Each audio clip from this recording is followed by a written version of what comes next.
Aiming பண்றான், அம்பு போறது ஜஸ்ட் மிஸ், ஒரு நூல்ல மிஸ் ஆயிடுறது கரடி.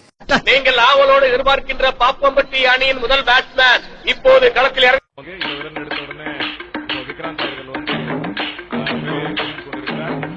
கட்டாயமாக அடுத்த ஆட்டக்காரர் நட்சத்திர பேட்ஸ்மேன் என் தலைவர் கையாலே அவங்க ஃபேன்ஸுக்கு சந்தோஷமா இருக்கும். கண்டிப்பாக வர்ற கையில அறுவலை படுற டேய், அதை வேர்த்து கொண்டாந்து கேட்டாவா வா இப்போ டேய் குருநாதன் நீங்க சரியா இருந்தா இப்ப எரிக்கடா டேய், இப்ப எரிக்கடி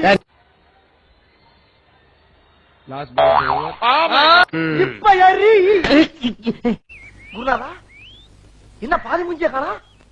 குருநாதா என்ன குருநாதா உங்களுக்கு புது ஐட்டம் அறிஞ்சிருக்காங்க, எங்க திரும்புங்க.